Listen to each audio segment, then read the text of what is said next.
తింటున్నారు తప్ప వాళ్ళకి జీతం ఇవ్వట్లేదండి మొత్తానికి. ఇంకో కుర్రోడు తోటపేట కుర్రోడు సంవత్సరం నుంచి జీతం లేదండి. ఎవరిని మానసికంగా ఎన్ని రకాలకి హింసించారో అతనికి వ్యతిరేకంగా ఉన్న వాళ్ళందరినీ కూడా మానసికంగా అన్ని రకాలు కూడా చేస్తున్నాడు సార్. అంచేత ఆ వేద పండితులు వాళ్ళకి ఇమీడియట్లీ వాళ్ళ పాపం బయట అప్పులు చేసుకుంటారండి. ఋగ్వేదం ఎదుర్వేదం గారు సతీష్ గారేనండి, ఋగ్వేదం గారు ఇద్దరికీ కూడా వాళ్ళ జీతాలు కూడా ఇవ్వట్లేదు సార్.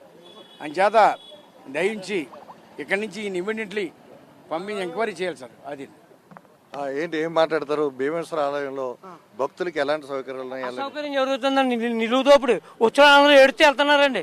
అది గుడి కాదండి, అది గుళ్ళ లేదండి బాబు, నిలువుదోపుడు అండి. చెప్పులు కానీ పాట అండి. కొన్ని చెప్పులు విలువైన చెప్పులు దానికి సందా తీసుకున్నారు కూడా లోపల అడిగట్టగానే స్పెషల్ దర్శనం అండి 300 అండి, 500 అండి.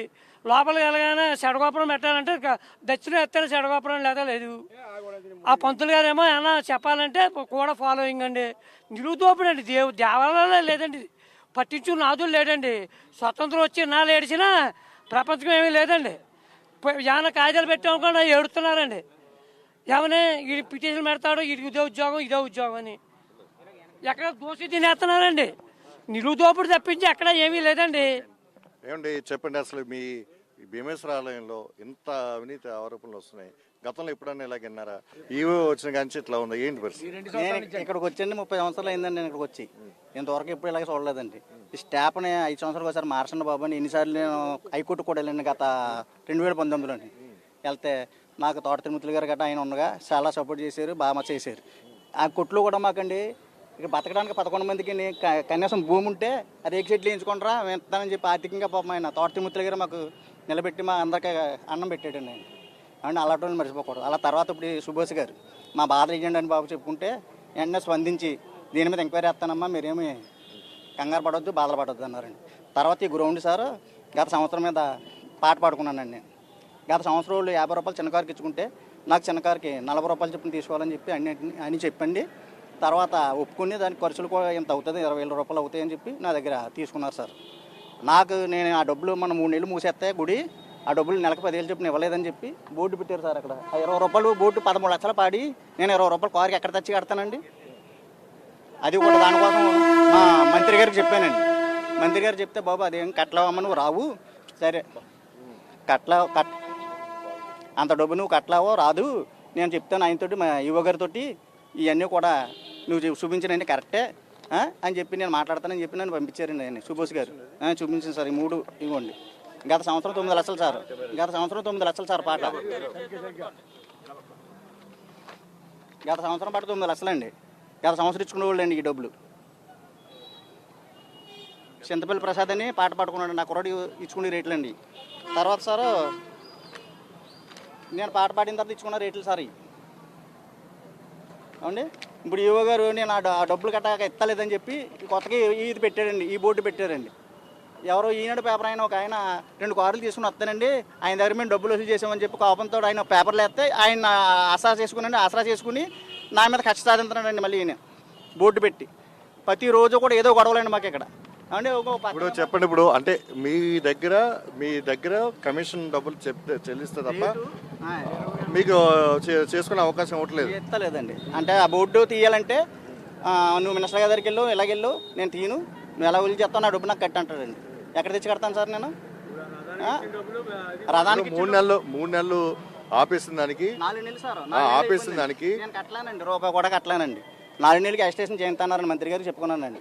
నెలకు 30,000 వచ్చింది సార్. 30,000 అంటే జీతాలు వాటికి సరిపోయినాయి సార్. నేను ఎక్కడ తగ్గలేను, 1,30,000 కట్టాలని నెలకు నేను. అది సార్ జరిగింది. నేను ఇక్కడ ఇక్కడండి 30 సంవత్సరాల బట్టి ఉంటున్నానండి. ప్రతిరోజు కూడా దేవుడికి 100 రూపాయలు దండైనా 150 రూపాయలు అమ్మినా కానీ మార్కెట్ అండి 50 రూపాయలకి సప్లై ఇస్తానండి నేను. అటువంటిది నేను డెకరేషన్లు కట్టాను మొత్తం గోపురాలన్నింటికి కూడానండి నేను 10,000 రూపాయలకే చేస్తుంటే ఏంటి దేవుడి కళ్యాణాన్ని కూడా బయట నుంచి కడుపులంక నుంచి గట్ట కమిషన్లు ఇచ్చిన వాళ్ళు తీసుకొచ్చండి వాళ్ళకి కాంట్రాక్ట్లు ఇస్తున్నారండి. నేను అంటే వాళ్ళకి డబ్బులు కావాలండి, నేను ఇవ్వలేనండి. మరి అలాగా నాకు బిల్లులు ఇస్తానండి, బిల్లులు ఇస్తాను వల్ల నా దగ్గర కాంట్రాక్ట్ చేస్తలేదండి పూలండి. అది సార్ జరిగింది. ఇది చూస్తే బాణాలింగం అని చెప్పేసి ఈ మధ్య 2019లో తెచ్చిపెట్టారండి గుళ్ళో. అది వంటశాలలో పెట్టారండి. వంటశాలలో తీసుకొచ్చి భీమేశ్వరం ఆ మాణిక్యమ్మ దాంట్లో పెట్టుకున్నారండి. ఆ బాణాలింగాన్ని పెట్టి మూల విరాట్ ఎవరైతే ఉన్నారో ఆ మూల విరాట్కి ఏమీ జరగకుండా దానికి చేసుకునేలాగా మాట్లాడి ఏర్పాటు చేస్తున్నారండి. ఎట్టి పరిస్థితుల్లో మేము కుదరదన్నాం. వంశపరపరి ధర్మకర్త రాజా కాకలపూడి రామచంద్రరావు అబ్బాయి గోపాలబాబు గారు ఆయన కలగజేసుకుని ఇది ఎట్టి పరిస్థితుల్లో కుదరదు అంచేత శృంగేరి పీఠం దగ్గరికి వెళ్ళి మనం మాట్లాడే డిసిజన్ తీసుకుందామన్నారు. ఎట్టి పరిస్థితుల్లో మూల విరాటిగా జరగాలి తప్ప ఈ బాణాలింగం అనేది కానీ అందులో ప్రవేశపెట్టడం కానీ ఎట్టి పరిస్థితుల్లో జరగకూడదండి. ఒకవేళ ఈ పాలు పోసుకోవడానికి వీళ్ళందరికీ ఇబ్బందిగా ఉంది కాబట్టి అంచేత తొడిగేస్తున్నారండి. పొద్దుట సోమవారం రోజుని కొంచెం ఉదయం 9 గంటలు తీసి కవసం వేస్తున్నారండి. కవసం వేసినా సరే మన యథాతథంగా దెబ్బతింటారు సార్. ఇప్పటికే క్రిస్టియానిటీ డెవలప్ అయిపోయేటువంటి ఈ టైంలో మన హిందూయిజంలో మనలో మనం కోబ్యాక్ చేసుకుని దీన్ని చేస్తే ఈ వచ్చేవాళ్ళు కూడా రారండి. అంచేత పాలు పోసి అక్కడ అమ్మవారి కుంకుమ పూజ చేస్తేనే ఆ మనిషికి సాటిస్ఫాక్షన్ ఉంటుందండి. అది తర్వాత దాని మీద బాధపడి 40 కుటుంబాలు పోతున్నాయి సార్. యామిని, ఇది మనం భీమేశ్వర స్వామి ఆలయంలో ఆ ఈవో పిటివి సత్యనారాయణ అంటే తారకేశ్వరరావు చేస్తున్న అవినీతి అక్రమాల మీద ఇక్కడ స్థానికులు, అర్చకులు, అలాగే ఇక్కడ వ్యాపారులు వీళ్ళంతా కూడా ఏ విధంగా ధ్వజమెత్తారో చూసాం. దాదాపుగా 11 అంశాల్లో 25 పనుల విషయంలో ఆ అక్రమాలకి పాల్పడ్డారు సునీల్. ఇక్కడ చూసినట్లయితే ఇప్పుడు విజిలెన్స్ ఎంక్వైరీ నడుస్తుంది. ఇతను దాదాపుగా ఏదైతే అవినీతికి పాల్పడ్డాడో మొత్తం ఆ డబ్బునంతా కూడా విచారణ చేసి రికవరీ చేసి దేవస్థానం అభివృద్ధికి ఖర్చు పెట్టాలని చెప్పేసి ఇక్కడ ఇలా డిమాండ్ చేస్తున్న పరిస్థితి.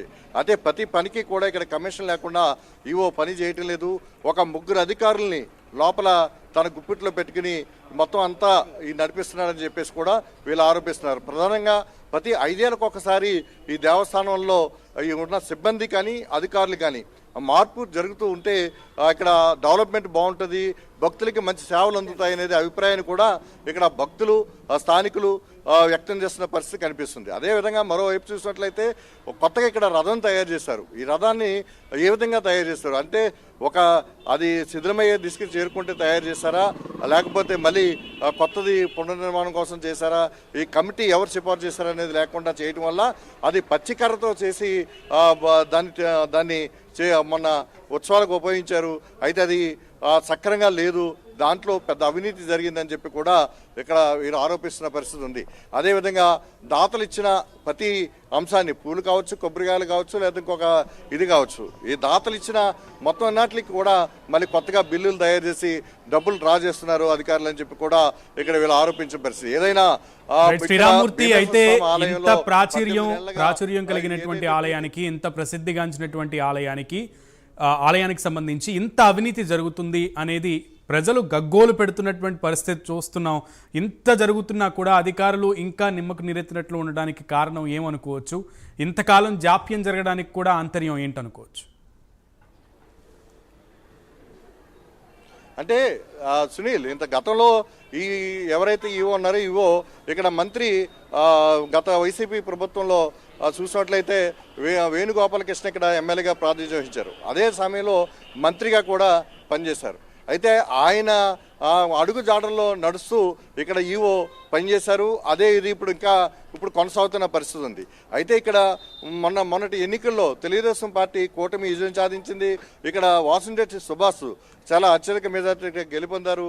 ఇక్కడ తర్వాత ఆయనకి మంత్రి పదవి కూడా వరించింది. డాక్టర్ అంబేద్కర్ కోనసీమ జిల్లాలో మంత్రిగా ఆయన ప్రాతినిధ్యం వహిస్తున్నారు. రామచంద్రపురానికి ఎమ్మెల్యేగా ప్రాతినిధ్యం వహిస్తున్నారు. అయితే మొదటిగా ఇక్కడికి వచ్చినప్పుడు, తొలిసారి దర్శనానికి వచ్చినప్పుడే మంత్రి సుభాష్ ఈ గుడిలో జరుగుతున్న అవినీతి అక్రమాల మీద చాలా సూటిగా ప్రశ్నించారు. ఇక్కడ జరుగుతున్న అవినీతి అంతా ఇంత కాదు, గత పాలకుల ఒక దీంట్లో నడిచి ఇక్కడ ఈవో చాలా అవినీతికి పాల్పడ్డాడని ఆయన ఓపెన్గా ప్రకటించిన పరిస్థితి.